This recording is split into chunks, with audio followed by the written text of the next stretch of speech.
દર્શક મિત્રો, ડેલી અપડેટમાં આપનું સ્વાગત છે।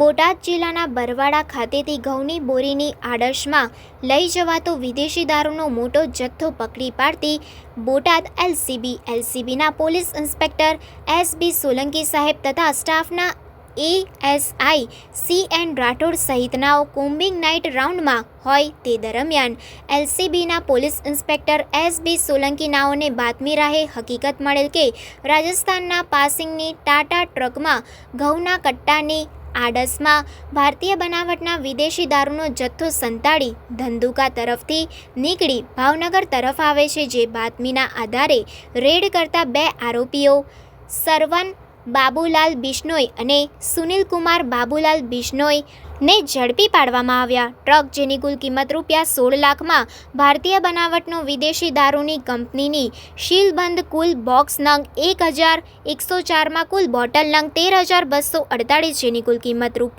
₹50,60,976 સહિત મળી કુલ કિંમત ₹67,21,976નો મુદ્દામાલ કબજે કરી આરોપીઓ વિરુદ્ધ ધોરણસરની કાર્યવાહી હાથ ધરવામાં આવી।